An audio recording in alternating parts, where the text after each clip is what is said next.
Olá, pessoal, tudo bem? Bem-vindos a mais uma semana de literatura. Hoje a gente vai conversar sobre naturalismo e parnasianismo no Brasil. Nas semanas anteriores, a gente conversou sobre as três escolas literárias que acontecem ao mesmo tempo durante a segunda metade do século XIX, que são realismo, naturalismo e parnasianismo. E a gente falou sobre realismo no Brasil, né? Falamos que realismo é uma escola literária que aqui no Brasil se destacou pela produção em prosa, que tem muita crítica social e aprofundamento psicológico das personagens. A gente também falou que o naturalismo tem muitas afinidades com o realismo, né? Hoje a gente vai falar um pouquinho mais sobre naturalismo, que é uma escola literária que também se destacou pela produção em prosa e tem como característica cientificismo e animalização das personagens.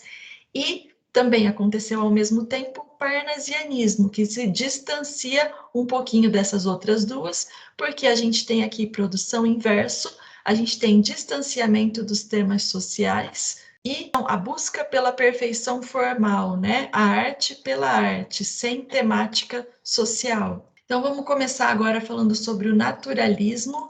Eu trouxe aqui alguns trechinhos. O primeiro, o naturalismo é a busca de uma explicação materialista para os fenômenos da vida e do espírito, ou então é a redução dos fatos sociais aos seus fatores externos, sobretudo os biológicos, segundo os padrões definidos pelas ciências naturais. Então a gente tem a definição aí de por que o naturalismo tem essa característica do cientificismo, né? Então, a valorização das ciências para explicar os fatores sociais, né? Então, os fatores sociais são explicados por fatores biológicos, por padrões definidos pelas ciências. Os naturalistas, baseados nas ideias deterministas de Hippolyte Taine, viam o ser humano como uma máquina guiada pela ação das leis físicas e químicas, pela heterogeneidade e pelo meio físico e social. As personagens aparecem como produtos, como consequências de forças pré-existentes que lhes roubam o livre-arbítrio e as tornam, em casos extremos, verdadeiros joguetes. Qual que é a ideia aqui? A gente está falando aqui do determinismo. O determinismo prega que o homem, o comportamento do homem é um produto do meio. Então, o meio, dependendo do meio em que o ser humano está inserido, o comportamento dele vai ser de uma maneira ou de outra, né? Então, o homem como produto do meio. Características do naturalismo: racionalismo, objetivismo, cientificismo, determinismo, né, que a gente acabou de ver no slide anterior, imparcialidade, impessoalidade, ou seja, uma visão da sociedade, dos problemas sociais, descrevendo detalhadamente esses problemas, mas de forma impessoal e imparcial. Eu estou te mostrando o retrato da realidade e você tire as suas próprias conclusões. Literatura engajada, porque apesar de não ser parcial e pessoal, os autores trazem um retrato nu e cru da realidade e mostram os problemas de uma maneira muito nítida. Então, eles instigam o leitor, na verdade, a se engajar contra os problemas sociais, né? Quando eles mostram esse retrato da sociedade, como é, das injustiças presentes na sociedade, né? Então, não é a crítica social de forma explícita como no realismo, mas também tem literatura engajada aqui, né? Animalização e sensualização das personagens. A gente vai ver como isso acontece daqui a pouco em um trechinho de uma obra, tá? Outras características do naturalismo: linguagem simples, né? Sem um monte de complexidade, como tinha, por exemplo, no Barroco, né? Então, uma linguagem simples. Descrição e narrativa lentas, então, uma descrição minuciosa para que tudo seja mostrado. Temas de patologia social, então, foco aí nos problemas mesmo da sociedade, na sociedade como um organismo doente, né? Por isso, patologia. Despreocupação com a moral. Vou descrever como é sem me preocupar com moral e bons costumes. O autor de destaque aqui no naturalismo no Brasil é o Aloísio Azevedo. Ele é romancista e a obra mais importante do Aloísio Azevedo é O Cortiço. Nós vamos ver um pedacinho do cortiço aqui. Vocês sabem o que é um cortiço? Um cortiço é um tipo de moradia coletiva e muito pobre, geralmente com vários problemas de infiltração, com pouco banheiro, que várias famílias moram em lugares muito pequenos, com banheiro coletivo. É um tipo de moradia muito pobre que tem, por exemplo, no bairro Pari, lá em São Paulo, capital, né? Tem vários cortiços lá no bairro Pari e em diversos outros lugares aí, Brasil afora, né? Então, nesse livro O Cortiço, nesse romance, o cortiço é o personagem principal, né? Todas as pessoas que moram no cortiço fazem parte da vida desse personagem principal. Então, nesse primeiro trechinho que eu separei, a gente consegue ver o cortiço como um personagem, né? Eram 5 horas da manhã e o cortiço acordava, abrindo não os olhos, mas a sua infinidade de portas e janelas alinhadas. Então, vejam aí o cortiço descrito mesmo como um personagem que está acordando e abrindo as suas janelas, né? Então, a gente vai ter a movimentação de todas as pessoas acordando, todo mundo precisando usar banheiro, e um lugar que, pela própria definição do lugar, é bagunçado, porque tem muita gente, não tem como manter, por exemplo, limpo um banheiro que todo mundo está usando o tempo inteiro, né? Então, o comportamento dessas pessoas é determinado pelo meio em que elas vivem, né? Então, a vida bagunçada está ligada ao lugar bagunçado, né? A impossibilidade de todo mundo usar o banheiro naquela mesma hora, porque elas estão indo trabalhar e algumas pessoas fazendo xixi no fundo, por exemplo, as crianças fazendo xixi no fundo, né? É descrito nesse trechinho aí, né, em que as pessoas acordam. Então, não tem banheiro para todo mundo. Então, é normal, naquela situação, que as pessoas façam banheiro no matinho lá do fundo, por exemplo. Então, o comportamento humano guiado pelo meio, né, o determinismo. Agora a gente vai ver um outro trechinho, prestem atenção para a animalização do personagem Libório, né? Ele pôs-se logo a devorar sofregamente, olhando inquieto para os lados, como se temesse que alguém lhe roubasse a comida da boca. Engolia sem mastigar, empurrando os bocados com o dedo, agarrando-se ao prato e escondendo nas algibeiras o que não podia, de uma vez só, meter para dentro do corpo. Então, vejam a descrição nessa mesma cena. O personagem é até chamado de porco, né, pelos outros personagens.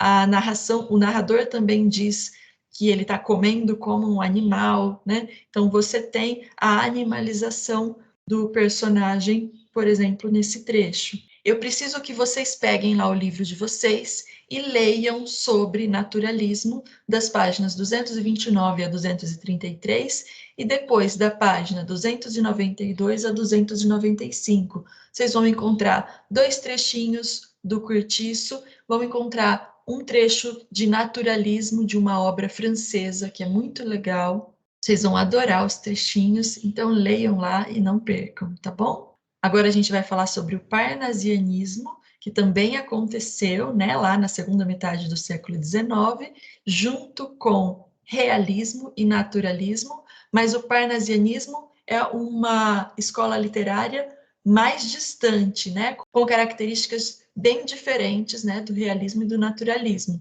Então, também temos aqui racionalismo e objetivismo, né?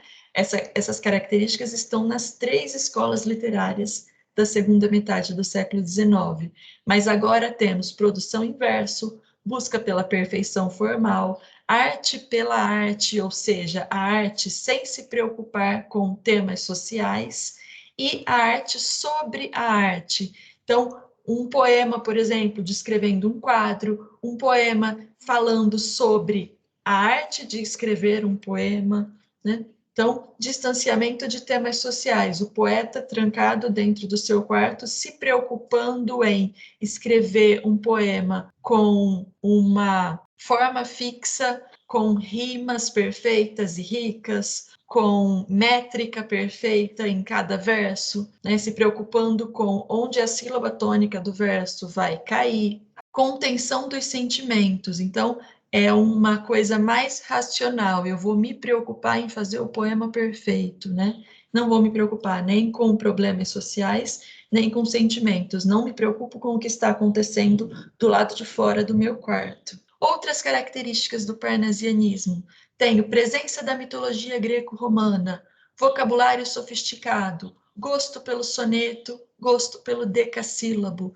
Vejam que eu tenho aqui meio que um retorno à literatura greco-romana, né? Que também tinha vocabulário sofisticado, também tinha preocupação com a perfeição formal, né? Também tinha métrica, rima, forma fixa. O parnasianismo, o nome parnasianismo, vem do Monte Parnaso, na Grécia, que é um monte consagrado ao deus Apolo e às musas. As musas eram ninfas dedicadas a trazer inspiração aos poetas, aos músicos, e a gente tinha assim musas de todas as artes, né? Várias musas que inspiravam aí os artistas, né? Naquela época. Então, o monte consagrado a Apolo e as musas inspira o nome do parnasianismo. Então, temos desde aqui do próprio nome a afinidade com a mitologia greco-romana. No parnasianismo, os autores queriam combater os exageros de emoção e fantasia do romantismo e garantir o equilíbrio. Então, a gente tem, na primeira metade do século XIX, o romantismo centrado na emoção. E depois, na segunda metade desse mesmo século, 3 escolas literárias centradas na razão, né? O realismo, o naturalismo e o parnasianismo. Então, a volta para o equilíbrio, para garantir a arte perfeita, o poema perfeito, né? E no realismo e no naturalismo, para garantir a reflexão sobre os problemas sociais. Os românticos teriam abandonado elementos importantes, como equilíbrio, perfeição formal, vocabulário elevado, racionalismo, etc. Então, agora vem o parnasianismo para recuperar esses elementos de volta para a poesia. Vou destacar no parnasianismo no Brasil Olavo Bilac, poeta. Vou destacar o poema Profissão de Fé. Então, no parnasianismo, arte pela arte ou arte sobre a arte. Profissão de Fé é um poema sobre a arte de fazer poesia, né? E nesse poema ele vai ter então métrica, rima, perfeição formal e a gente vai ver características do parnasianismo inclusive no conteúdo do poema, né? Então eu trouxe aqui alguns trechinhos do poema, que é bem mais longo, né, do que isso que eu estou mostrando, e ele está comparando o ofício do poeta com o ofício do ourives, que trabalha com ouro, né? Faz joias e transforma o ouro numa obra de arte. É como se ele fizesse uma escultura de ouro para a gente usar na orelha, no dedo, no pescoço, né? Então, tá aí um exemplo do trabalho do ourives, né? Uma flor de ouro. E agora a gente vai falar do trabalho do poeta aí no poema do Olavo Bilac. Invejo o ourives quando escrevo, imito o amor com que ele, em ouro, o alto relevo faz de uma flor. Então, o ourives faz com muito amor uma flor de ouro, né? Transforma o ouro em flor. E o poeta com sua dedicação, né, com o seu amor, transforma, por exemplo, uma flor em um poema. Corre, desenha, enfeita a imagem, a ideia veste, cinge-lhe ao corpo a ampla roupagem azul celeste.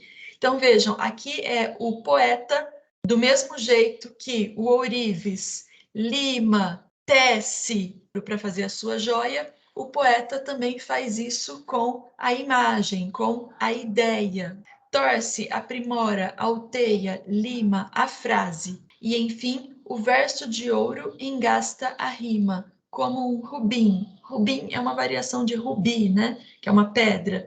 Então, ele está sempre ligando o ofício do ourives ao ofício do poeta, né? É o poeta trabalhando, assim como o ourives, um com o ouro e o outro com a palavra, a frase, verso. Quero que a estrofe cristalina, dobrada ao jeito do ourives, saia da oficina sem nenhum defeito. Então tá aí a ideia da perfeição formal, né? Ele quer que o verso seja perfeito. E horas sem conto passo, mudo, o olhar atento a trabalhar, longe de tudo, o pensamento. Então veja que aqui a gente tem que ele fica ali muito tempo pensando para que a rima fique perfeita, a métrica fique perfeita, o verso fique perfeito. Assim procedo. Minha pena segue esta norma, por te servir, deusa serena, serena forma. Então veja, ele passa horas a trabalhar longe de tudo, então a gente tem aqui o distanciamento dos temas sociais, e tudo isso para te servir serena forma, ou seja, a perfeição formal. Então, vamos olhar para a perfeição formal agora desse poema. Eu tenho versos sempre de 8 sílabas poéticas, 4, 8, 4. Então, ó, quero que a estrofe cristali, 8. Dobrada ao gei, 4. Do ourive saia da ofici, 8. Sem um defeito, 4. Se vocês contarem, todos os versos vão ter 8, 4, 8, 4. 8, 4, 8, 4. Fora isso, a gente tem a rima, né? Cristalina rima com oficina, jeito com defeito. Mudo rima com tudo e atento com pensamento. Pena rima com serena e norma com forma. Então, temos aí a perfeição formal, né? Além disso, a gente vai ter a quarta sílaba poética sempre tônica, né? Quero que a estrofe sem um defeito e horas sem com a trabalhar. Percebe? A quarta sílaba poética sempre pertence à sílaba tônica de alguma palavra. Então, além da métrica, você tem o ritmo, né? O ritmo de cada estrofe é o mesmo. Então, eu preciso que vocês abram lá o livro e leiam sobre parnasianismo, da página 233 a 235, e depois da 304 a 308. Vocês vão ver poemas do Olavo Bilac e de outros autores, e mais alguma coisa sobre o parnasianismo muito interessante lá no livro, tá? Não percam. É isso. Um beijo, venham no atendimento, contem comigo e até mais. Tchau, tchau!